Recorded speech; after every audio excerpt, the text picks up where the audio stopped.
Hello everyone who just likes to do things the advanced way, even if it takes a lot longer, and even if it is a real pain in the arse to learn. I am BorderWise and welcome back to From the Depths, the build menu walkthrough. We're actually making great progress here. So last time, we covered cram cannons, and so of course, today we are going to cover everyone's favorite thing in this game, or at least you would be led to think that way by looking at the Steam Workshop.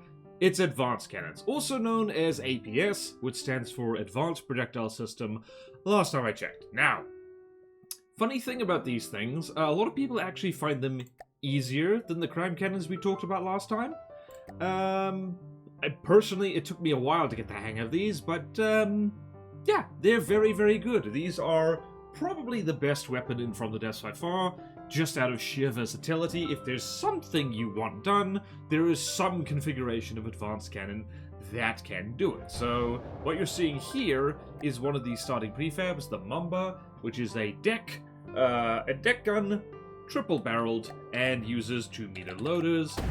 So you can see here it's got stuff working like that. Just classic From the Depths template-y thing. And of course, we are shooting at the Marauder over there. Mamba goes bang, and shells go whee! But we're going to delete the Mamba and start from the beginning. Where's the turret? There we go.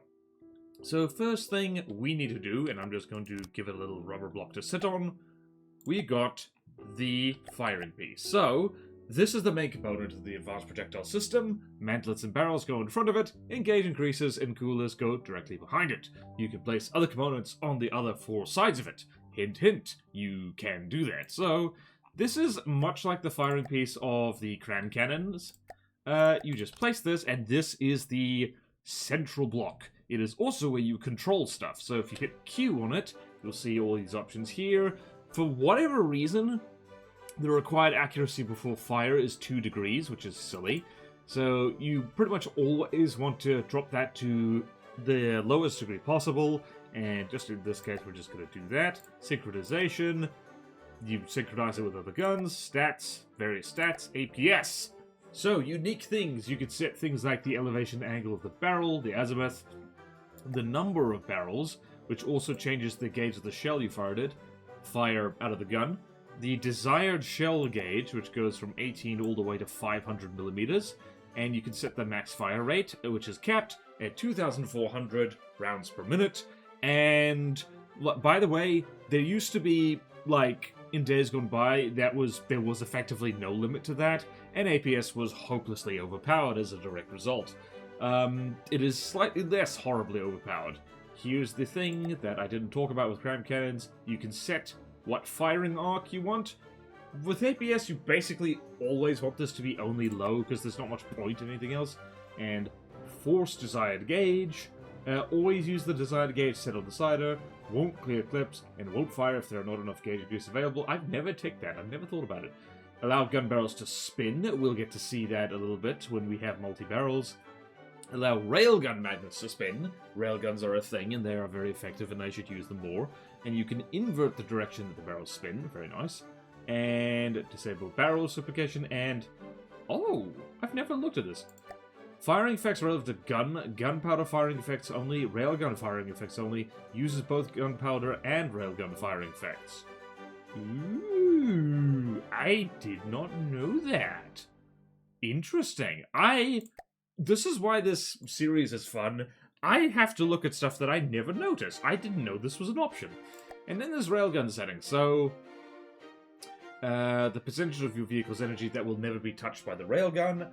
I don't know if there's any reason to touch that. Maximum energy per shot. This is something you're going to be fiddling with a lot.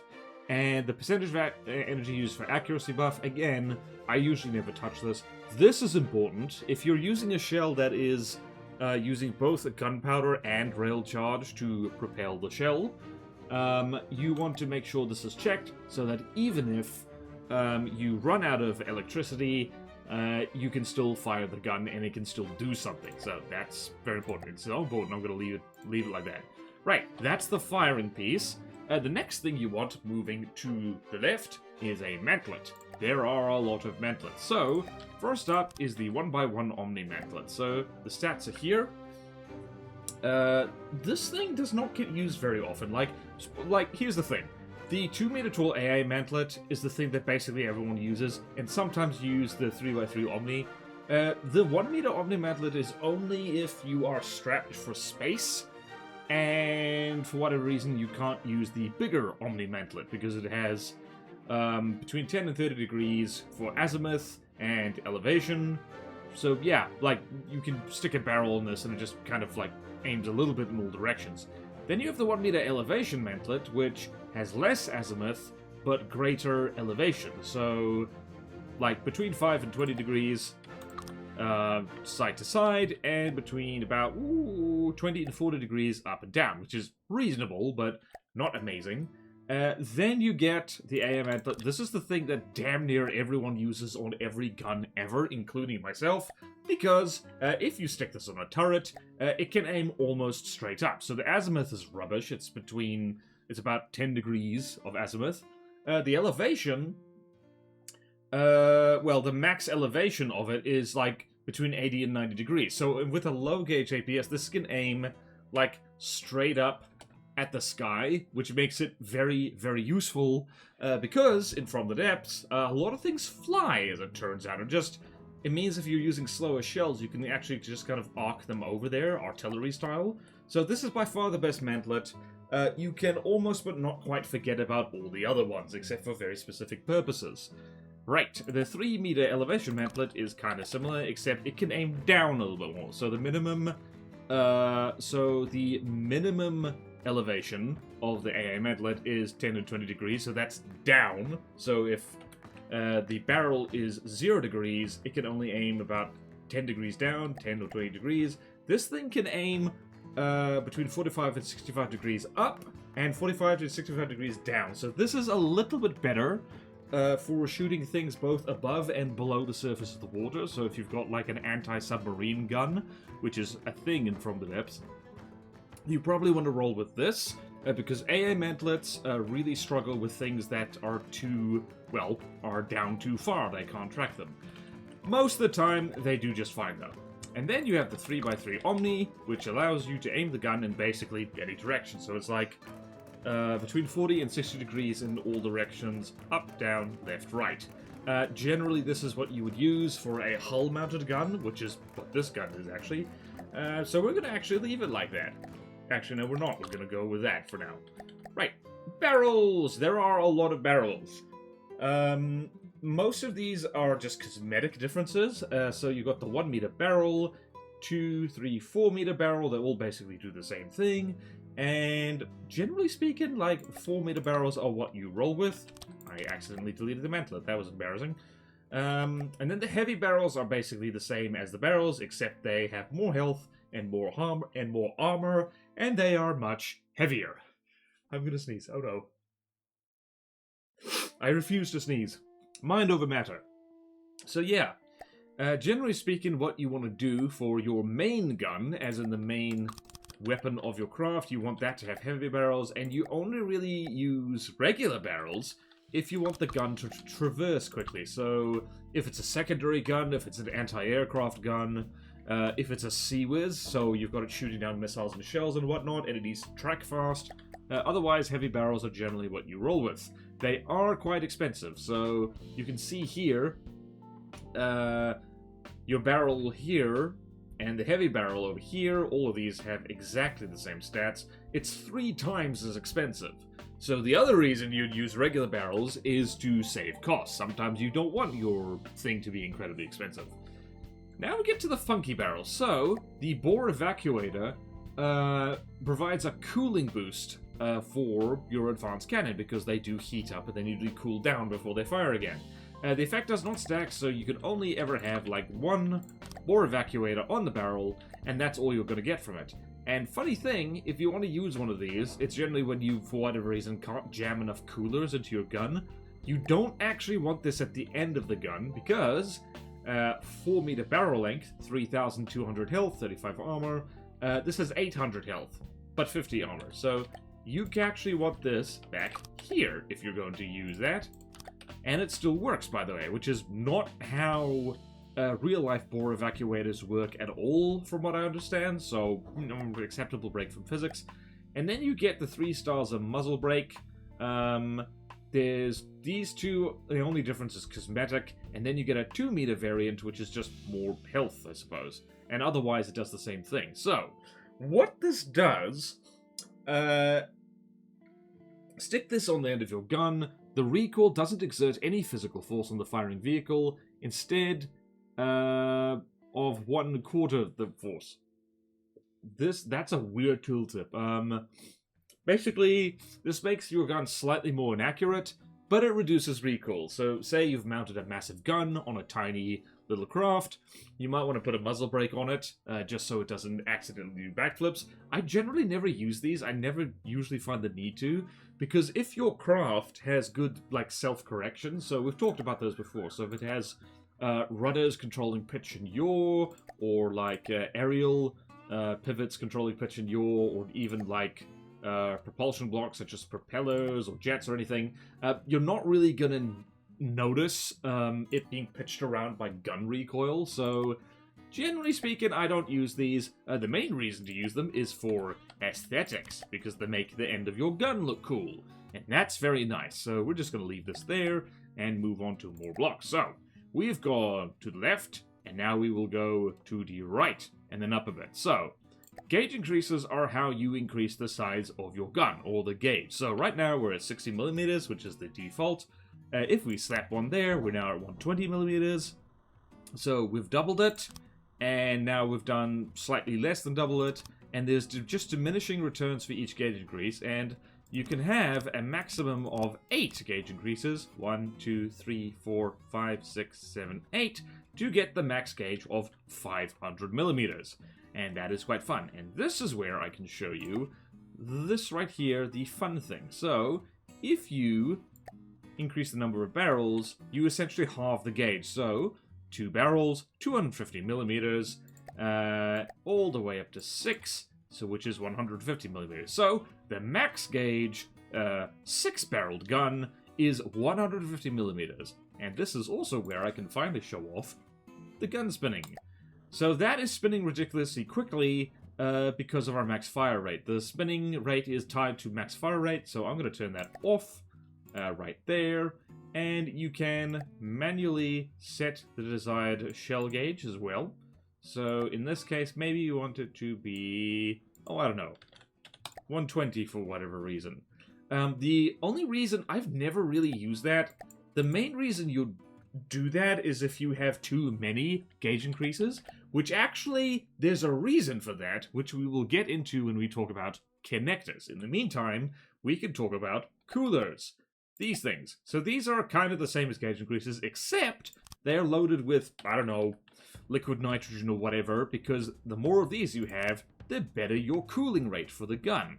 You're going to be using a lot of these, and APS Tetris tends to involve lots of what tends to be called the gauge snake. So it's gauge increases and coolers. You only need as many gauge increases to get the gun to the right gauge, and after that you're using coolers for the most part. And then the coolers have all kinds of various variants. So if you wanted to do all kinds of funky things, you can have this kind of T-shaped variant here, which splits off in various directions, so it doesn't connect that way, but it does connect where the gauge opens up, so to speak. And the reason you'd want this, by the way, maybe you want to fan this off in 2 directions, like so, and then you can keep attaching on either side. However, for all these things, so you got the splitter, you got the corners, and the cooler 4 ways. Generally speaking, for a single gun, there's not much reason to use anything other than the 5-way cooler, because it just makes the connections much easier, and when you stack them like this, you also get redundancy. So these things now have multiple connection paths, so that if, say, a honking big railgun shell comes in and deletes that one, the other ones are still connected to the whole APS system, which is quite handy. The corner, however, allows you to do fun things. Well, you can put APS systems right next to each other, like so. So this gun is not connected to the system, and this gun is not connected to either system, which is handy if you want to make cool Iowa-style, triple-style main guns. Very handy. So, then we get to connectors. So these do not increase cooling, these do not increase the gauge, they just connect some bits to other bits. So there's an important thing here with connectors, and it's why you might want to have a lot of gauge increases. I'm going to delete this entirely. So, if you have a gauge increase, connectors connect to gauge increases, but gauge increases do not connect to connectors. What do I mean by that? So, we've got a gauge increaser on the firing piece. We've got a connector that is connected. If we reverse that, it doesn't work. So, you cannot connect your firing piece via connector directly to anything else. So you have to have a gauge increase or a cooler, and then you can connect things all willy-nilly, which is why you don't see connectors very often. For the most part, you do not need them. You only really need them when you're, when you're all good for cooling, when you're all good for gauge increases, and you're just trying to save cost, or for pure railguns, which do not need cooling at all. You might be, if this is all making your head spin a little bit and you're new to the game, there's a reason these things are called advanced cannons. There's a lot of things to keep track of. So, we are going to forget about those gauge increases. We're going to have our, let's do 2 gauge increases, because 50 millimeters is quite fun, and it also lets me show off this thing, barrel spacing. So you can shrink this to make the barrel a little bit more aesthetically pleasing. This is another reason why people like APS, is because you can mess with their aesthetics a little bit more than you can with most weapons. So yeah, so we've gone to the left, we've gone to the right and up, and now we get to funky bits. We get to autoloaders. This is where the bullets go. So there's a lot of autoloaders. So for a start, you've got your basic autoloaders here, basic, ranging in size from 1 meter all the way up to 8 meters. So, here we have our autoloader. There's no guns in it. Why is this? Before we talk about the rest of the autoloaders, we need to talk about the ammo input. So, here we have an ammo input, and we can stick it on our loader like so. No shell assigned. What do? Q. I'm just going to remove these, pretend these weren't here. In order to stick shells into an advanced cannon, you need to design your shell. So, some time ago, the devs added the ability to just click this button and you can design a shell in-house. But in ye olde days, and some people still prefer to use these blocks down here, you would need an ammo controller. So, what does that mean? That means you place down a literal actual block and you have these customizing modules, so to speak. So let's place down a 4 module 1, hit Q, and here we can start editing our shell. So in this particular case, there are a lot of shell components, which I will not go into detail now. We're just going to go with something really, really basic. This is a 4-meter shell. It is very short. So we are going to go with... we're going to go with pure frag. Like, when in doubt, fragmentation typically does something. So... if we go there, we can look at our... we can actually see our firing pieces by ID. So we can see here, it's a 53.64 millimeter gun. The shell casing length is about 212 millimeters. So, okay, good. That will fit into our 1 meter loader. Unfortunately, the range is pathetic. So this is about 742 meters of range. And that is no bueno, sir. So we are going to delete this. And we're going to go design the shell... like, what is it? The disconnector, so to speak. So, I already clicked the button, so I can click edit, and this is floating in the ether on our design, and now we can get busy. So now we can see here, and this is already much more like it, and there's not much we need to change here. 3,500 meters is about as much range as you'd possibly want, over 1,000 meters per second, lovely, lovely. And we're going to, let's see, the armor piercing is about 24, that's okay. But because this is a 50 millimeter shell, HE does not do very well. So, hot tip for all you new players, vet people what did the math. The point at which high explosive becomes better than fragmentation at damage is when the high explosive gets to a damage number of about 10,000. If it is lower than that, do not bother, do something else. So, fragmentation, incendiary, even EMP and stuff like that. So, we've done that, and just for giggles, I'm sticking a base bleeder on here, because more speed and more armor piercing is nice, and accuracy is for people who are worried about standards. And we can actually make this shell longer. So you see over here, shell plus casing length, 636 millimeters. So we can increase the part count, like so. So let's try and get that as close to 1 meter as possible. You don't have to make it as big as possible, but I tend to find that helps a little bit. So now it's actually too long. So we've got a shell that is just over 1 meter long. So we can actually go here and we can dial down the length. So 52 millimeters is just under 1 meter. So that's what we can do now. It really helps actually when you're making APS to design the shell first. Find a shell that you like and a gauge you like, and then build the gun. And I say that because I almost always do it the other way around, which is very silly. Do what I say, not what I do. So now we just have to go over here and we can set our desired shell gauge to 52. And now it's 52 millimeters. We can go to our ammo intake, assign, and we can hit assign to all. So now you can see, hovering over here, we've got 2 shells loaded, which is not very much. And we can see the rest of our stats is here. Currently we have a max rate of fire of 13.9 RPM, because, well, that's as fast as our autoloaders can load. And while we're here, I'm just going to slap an all-in-one local weapon controller down here.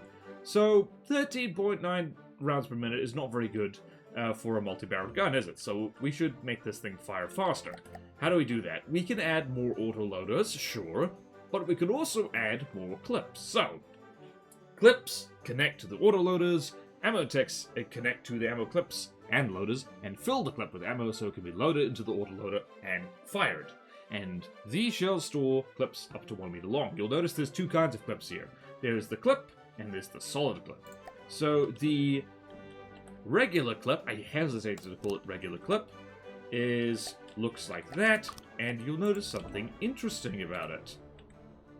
Assign to all intakes. You will notice that you can literally see the shells being loaded into it. And about now, you can, oh yeah, there they are. So if we do that, you can kind of see there, whoop, shells are being loaded. Very nice. How many shells can we fit in here?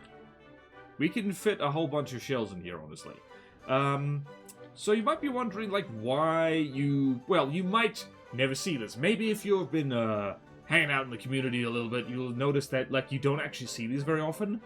These are bad for performance because they have the shells all rendered by your GPU, and, like, even when the gun is sitting doing nothing and not firing.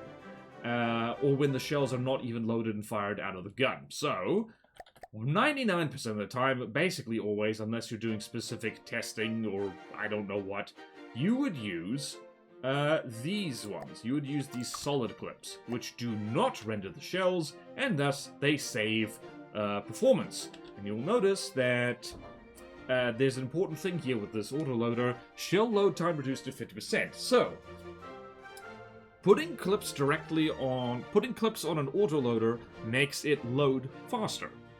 So, APS Tetris is all about maximizing how many clips you can duct tape onto a loader and make it go faster. So the absolute maximum is 6, which you don't really see very often.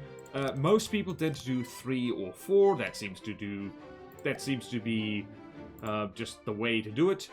And you'll notice here that the shell load time is reduced to 20%. So it is firing, let's see, load time reduced to 20%, 5 times faster because it has 4 clips on it, which is why you tend to see people get very obsessive about APS Tetris and maximizing that bonus right there, which, by the way, also helps cost, because you'll see here, this autoloader is 240 materials. It is also 40, well, weight. It has a weight of 40. The clip is considerably cheaper. It is like almost but not quite half the cost of that. Actually, no, it isn't. It's like 80. It's like 80 materials cheaper, and here's the important thing, it is much lighter. So, if you want your craft to fly or float, you will be using as many clips as you possibly can instead of loaders, because that'll help it, well, fly or float. Very, very helpful. Alright, and all these loaders and all these clips all work the same way I just showed you, and they are also the ones that work with ammo ejectors. So, I am going to remove this top one here, and we're going to talk about ejectors. Ejectors, basically when one of the clips is destroyed, or the loader itself, or the clip itself, when it is destroyed, it spits the shells out, it spits it out of the system. And the shells are still active, it's just like it really save your bacon. So these are frag shells, I will remind you. When they go off, it is a bit of a mess. So I'm just going to remove those, and let's just see, rack containing no shells. What? Why no shells? Why no shells? I think it's because they're loading slowly? Why are they loading slowly? Alright, time for magic. And reload all. So now we've got 38 shells in each clip. That's a lot of shells. And a little reminder of like how much damage per fragment these things do. Damage per frag is 306, which means, and also they get about 7 fragments per shell, which means if I turn off God mode and if I go find my handy dandy death rate, by the way, the tool belt you can find just by hitting the Z key, and you can assign it onto your toolbar. Where's my death rate? Here's my death rate. What happens when I click on this?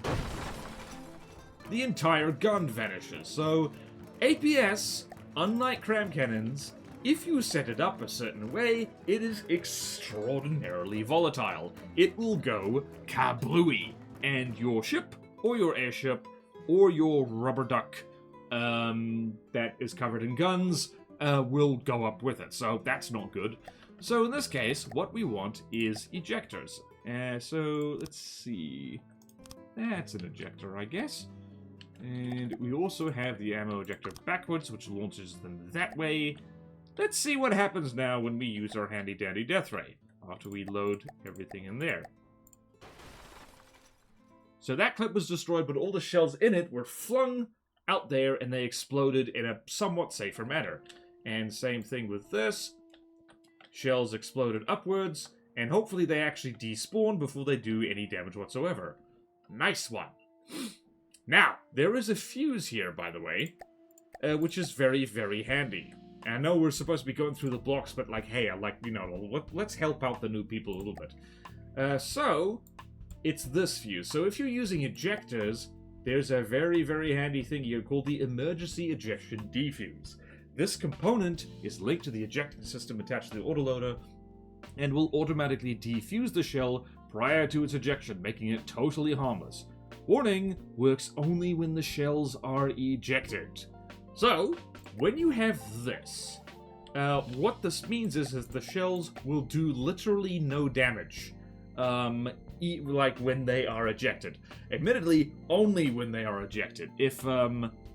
If the ejector is taken down, is like destroyed, and more shells are fed into the gun, they are still volatile and they'll still blow you up.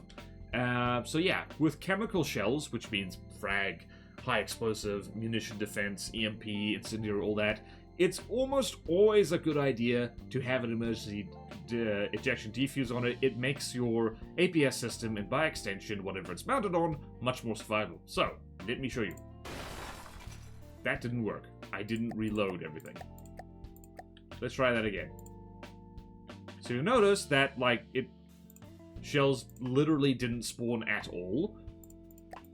That's basically because that's what they do. It despawns them, it makes them vanish. Which is less dramatic, I suppose. You don't always need an emergency ejection defuse, by the way. If your shell is a pure kinetic round, so say if it's got no explodey bits on it, you don't need a defuse because those things basically do nothing when ejected anyway. Arguably, if you're using heat or hash and you're just expelling the shells in a certain direction, away from your vital bits, you don't need it either. But if you've got a chemical shell, Again, HE, munition defense, frag, incendiary, EMP, then the emergency ejection defuse is your best friend. Never leave home without it.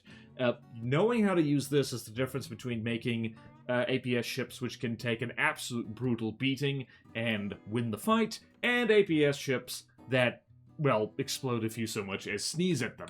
I learned this the hard way back in the day. So let's refill everything, and now that we have mastered that, we're going to talk about this thing.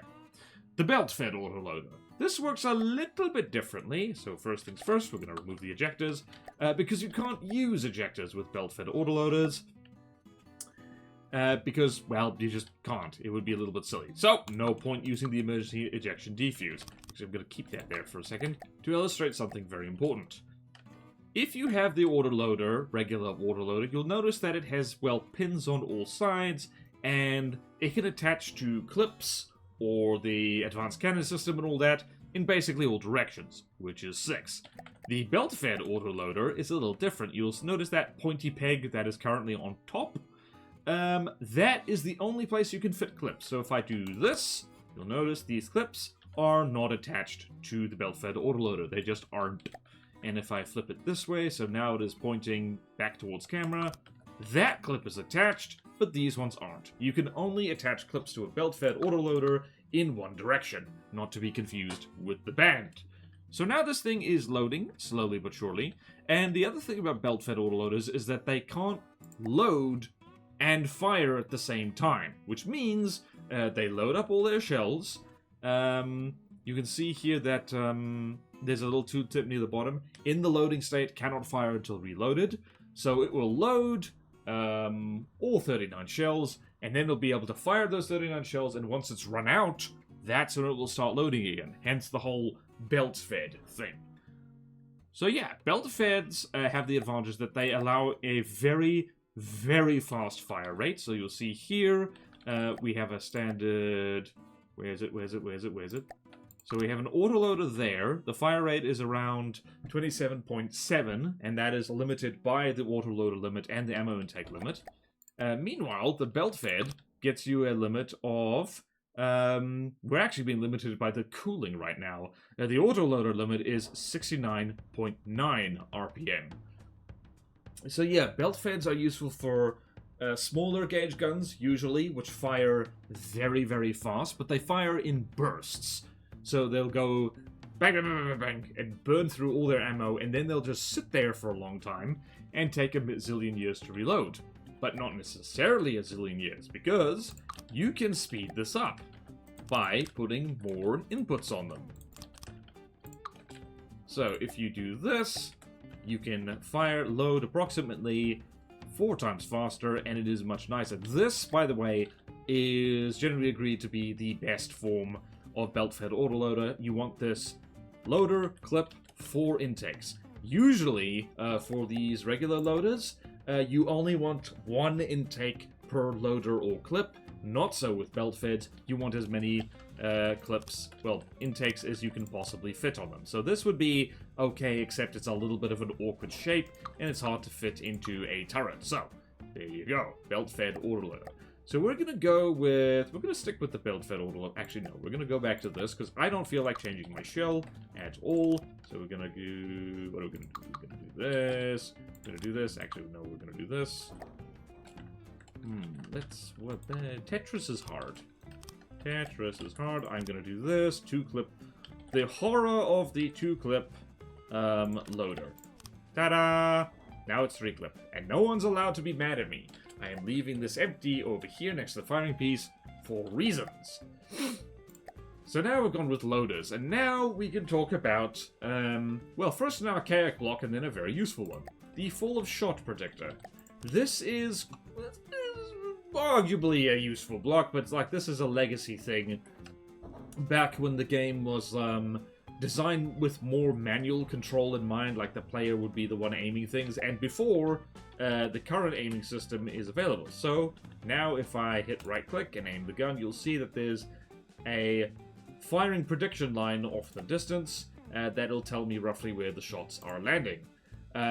Which is very helpful, except you can kind of see that anyway, because let's just turn pull this off, and we're going to spawn in our friend the Marauder, who is always keen to be a crash test dummy. So, just turn you off, So, way over there, you'll see there's a targeting reticule that pops up. And that's a horribly inaccurate gun, my goodness. My goodness gracious. Horribly inaccurate. Ooh. Right, so you might be wondering why this gun is so inaccurate. Well, we'll get to that, no worries. But first we need to talk about this. This allows automatic targeting of time fuse and altitude fuse detonation. This, like I said last time, is basically the same thing as the laser targeter for crams. If you have a shell with a time fuse or altitude fuse, this will allow it to, like, predict when the shell will be near the target and explode it at, hopefully, the right time. So this is how you get flak shells, by the way. So if we stick this here, and then if we change our shell a little bit, and let's really ruin the firepower of our shell. Go stick a timed fuse there, and we're going to set the fragment cone to 180 and the time fuse to that. And we're going to set this offset time to about, which is like as much as you probably want for this. So over there,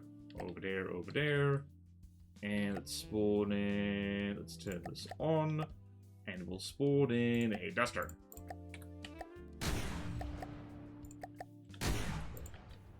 So hopefully, you'll see that those shells, that's really difficult to see, I apologize. Let's change that. Let's change that to anti-munition defense, just for giggles. Change it to this, because this is a lot easier to see. And assign that to all intakes. Reload. Spawn in the duster, so we can see. So you can see there, the shells are exploding. And they're exploding a little bit behind the target, and they're not doing a hell of a lot because, frankly, these shells are extremely accurate. And this is where we can talk about how to improve that accuracy. And first things first, well, I'm going to leave it on munition defense for now. So, if we hover over our gun here, you'll see, start at the top, weapon slot, shells available, shell speed, inaccuracy, 0.68 degrees. That's terrible. And then you'll see it's 0.36 degrees from recoil. So, recoil with the advanced cannons, the main effect of it, if you do not have enough recoil absorption, your shell will be more inaccurate. This is a bad thing. So, what do? We go here, you'll notice this here. Hydraulic recoil absorber. This component will absorb recoil when the gun is fired. It connects to gauge increases, coolers, splitters, and six-way connectors, and it decreases recoil-based accuracy penalties. So, you'll see here we've got sizes ranging from 1 to 8, so it kind of matches the loaders in that sense, which go from 1 to 8 meters long. So you see here, maximum capacity is 800 and recovery rate is 120, and the bigger ones, I believe these days, get a slight bonus to their maximum capacity, which is very, very handy. So yeah, we've got 2 meters of space here, so let's see what this. So we've got capacity 1680, absorption is not much. There is always some built-in absorption. That's not quite enough, but that's okay. We have room underneath. Let's see, is that enough? Not quite. So you'll see the recoil is 550 per second, and our absorption is 540, so we're going to just do this, and we're going to make this a little longer. And not only did we improve the recoil absorption, we improved the fire rate as well. Very nice. Now this thing should go pew pew pew with maximum accuracy. Also, if you want a steady rate of fire, you see the rate of fire limit down there, which is 55.5. You can set that here. And now that we've set that, we can set our gun barrels to spin at a rate that isn't completely insane. So now, let's try that with our friend the Duster and see what happens. Still not a great rate of fire for a 6-barrel gun, but it's much more accurate now. It's almost landing on target. It's in fact doing damage. Bless its cotton socks. By the way, anti-munition defense, it's good at, like, destroying wood blocks, and that's about it. Well, wood blocks and munitions, hence the name. Right, so recall munitions, pretty straightforward, ain't it? Alright. We are truly making the gun of all time here. So, now we get to the really fun bit, which is railguns. So, railguns are probably, like, what advanced cannons are to the rest of the weapons from the depths. Railguns are to advanced cannons as a whole. Basically, through making the thing way more expensive, you can make shells which are ludicrously fast and ludicrously powerful. So, let's try turning this thing into a railgun, shall we? So first things first, I am going to use a lot of connectors, because we are not going to need coolers where we're going, are we? Let's just get rid of this, because we don't need it. So, first things first, railgun charges. First things first, barrel magnets or barrels. So, ye old railgun barrel magnet or railgun magnet attacher. Let's start again. First things first, we're going to go here. The railgun magnet attaching fixture. You've got two versions. One is a thing that attaches to the firing piece from basically 4 sides, and the other one attaches only from one side, so if you want another firing piece, backspace, next to it, this thing doesn't end up getting attached to both. So we're just going to roll with that for now. So then you attach your magnets to it like so. And also, you can go here and you can allow railgun magnets to spin, or not. I prefer not to. And then what you need is chargers. So here we're just going to stick some chargers. How much do we need? How much do we need? We need, well, not very much. So, how much charge are we using? We're using about 1,000 railgun charge per shot. Very good. You'll notice the recoil, the amount of recoil absorption we need has basically doubled, so let's just do that. Lovely, lovely. The shell is a lot faster now. It's almost twice as fast. It's now 2,000 meters per second, which, for comparison with D-Duster, looks something like this. These shells are so fast that, like, they're actually difficult to see unless you put tracers on them. And they also do way more kinetic damage, which, well, we're not even going to bother with. Actually, you know what we should do? We should swap these out. I'm going to keep that there for now. But I'm going to swap these out and edit the shell to, well, this is the still base leader. We're going to make this a solid slug shell. So now we've got 1,000 rail draw. This is just to see the stats of the thing. So now we've got a shell that does full damage to heavy armor, assuming it's not double stacked. So that's nice. So now we go here, refill, reload, designer only mode. So now we've got a shell that goes over 2,000 meters per second, and will probably do terrible things with the duster if it hits it directly. Nyom, nyom, nyom, nyom. Please stop aiming for the wingtips. That's very silly of you. And immediately shot a wing off. That was worth all the misses, really. Okay, so that is ye olde way to make a railgun. These days, since we're cunning and cool, and oh, look at that! There's a bore evacuator we don't need very much at all, do we? So we can just get rid of these. Also, by the way, you can check this to make sure they don't spin. And I prefer when they don't spin because I think it looks funny. I mean, if you let them spin, they're just going to spin right through that rubber block, and that just doesn't sit right with me. So if we get rid of that, what we can do instead, this is a relatively recent addition to the game. We got railgun barrels, various aesthetic forms of railgun barrel. These things are way more expensive than the regular barrels. They're also not as durable, I don't think. So let's see, 835, 835. All right. So these, right, they're as durable as regular barrels, but we can do that. And look at that. Look at that. No need for this anymore, which means we can have our big fat mantlet. Hooray for big fat mantlets. Hooray for big fat mantlets! And unfortunately, we're going to need some, we're going to need that bore evacuator again, because we've still got, well, we've still got shells with gunpowder in them. Not to worry, we can change that. We can change all of these to railgun casings, which maximally increases the amount of railgun juice we can stick into the shell. So that's nice. So we can set that by doing that. Let's see. How much rail use can we go? We need more railgun barrels, don't we? Hehehe. Let's stick 4 meters of railgun barrel there. Let's see. How's that do? Rail use is about 10.63.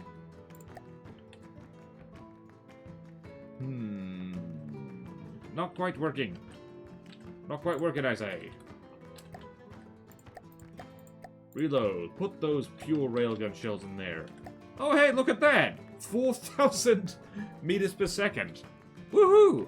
Unfortunately, we do not have enough railgun charges or recoil absorbers, so this gun is not going to work very well until we do that. Thank goodness for prefabs, because we have the power. Let's see, we need about... we need double the charges and double the recoil absorption. Not to worry. Prefabs to the rescue. If it's not obvious, I'm having a good time. Huzzah! We've done it. We've done it. We've done it. And now we don't have to worry about cooling at all. Aren't railguns fun? Let's shoot at a duster again. Now that we've got a shell that moves at 4 times the speed of sound.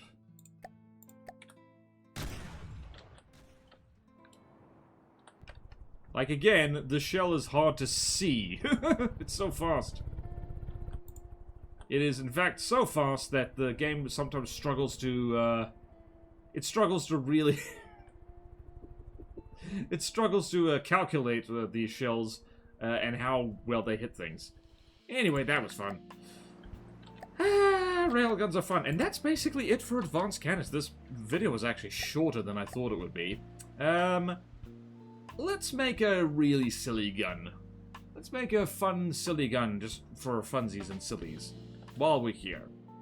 So, actually, I just briefly want to show you guys, since we've got time, the way I usually like to do APS Tetris. There we go. Got a nice little base here, which is not optimized at all. Now we've got a little base for our APS gun. So there's various ways of doing this.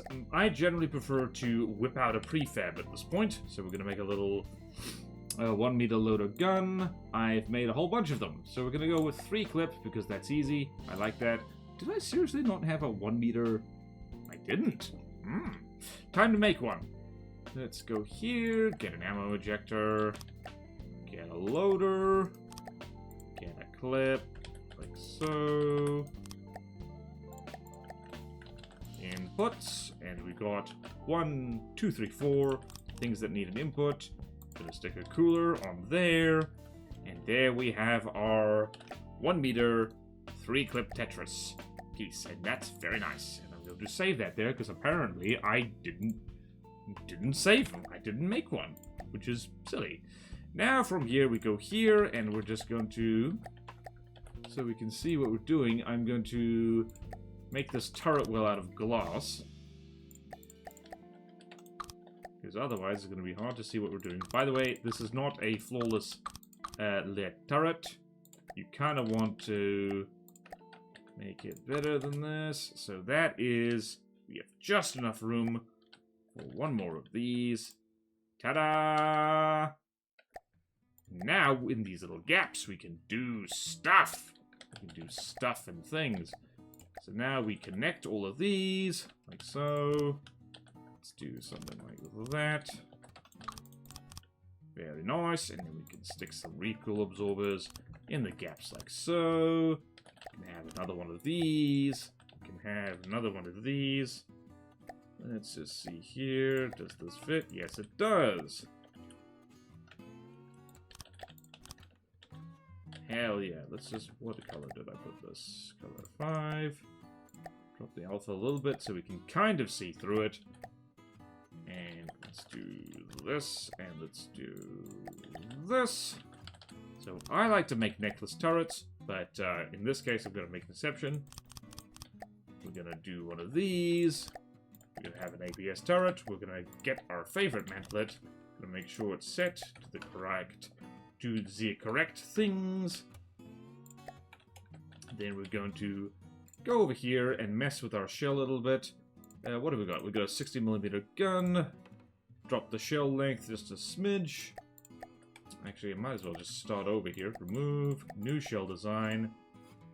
60mm gun. That's about as long as we want it. And we're just going to make it an AP frag gun with an emergency ejector defuse and a base bleeder.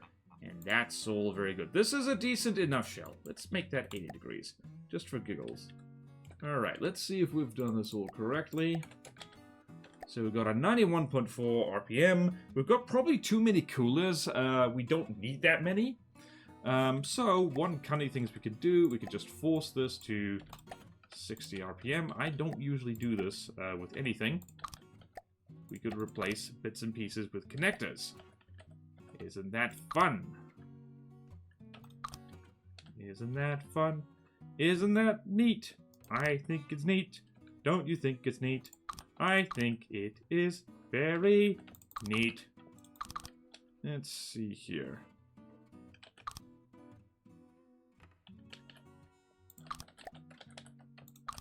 How are we doing there? One more. There we go. 91.4 RPM. And how's our stats? Material cost is just over 6,000. And we can set that over there for a nice, steady rate of fire. And we need barrels. Barrels, I say. And by the way, looking at the shell, what is the minimum barrel length we need? For accuracy, 1.9, but for propellant burn, 4.7. So we're going to just, I tend to default just to 8 meters long as a default. So now this thing should go pew pew pew very nicely. Lovely. Spawn in the duster.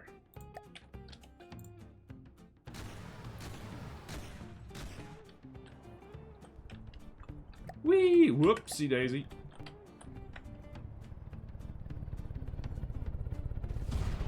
And Duster's probably going to lose a wing any second now. Problem with using 8 E-shells. Yep. And now it's going to death spiral in a manner that is most annoying. Duster is an annoying test target. We need a better test target. Marauder, we need you. And that's APS blocks, and even a demonstration of how to make an APS from scratch. I'm proud of myself. I hope you're proud of me too. And you should be proud of yourself for trying to learn how to play this game. It is a steep cliff, it is very hot, and it's covered with bears, who are also very hot. Therefore, they are grumpy. So yeah, whoops. Damn camera. Alright. Stop moving. For cinematic purposes. That is advanced cannon block. Did I miss anything? I don't think I missed anything. I did not miss a single damn thing. But if I did miss a single damn thing, be sure to mention it in the comments below. And thank you all so much for watching. Please like, comment, and subscribe if you want to see more videos like this. Support me on Patreon or YouTube membership if you like. It really helps. And there's fun perks in it for you, like a Patreon exclusive Discord, where you can hang out with me and other cool people, and we can show each other our guns in an entirely platonic way. And there's other perks as well. At higher tiers, I will review your craft for you, build craft for you, do art for you.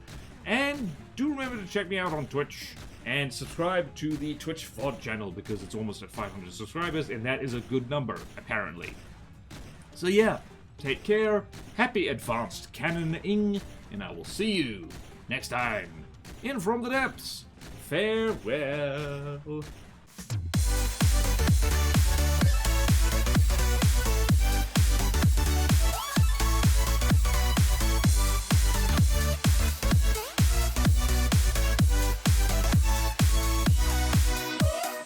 It's a hard life being everyone's favorite advanced cannon punching bag.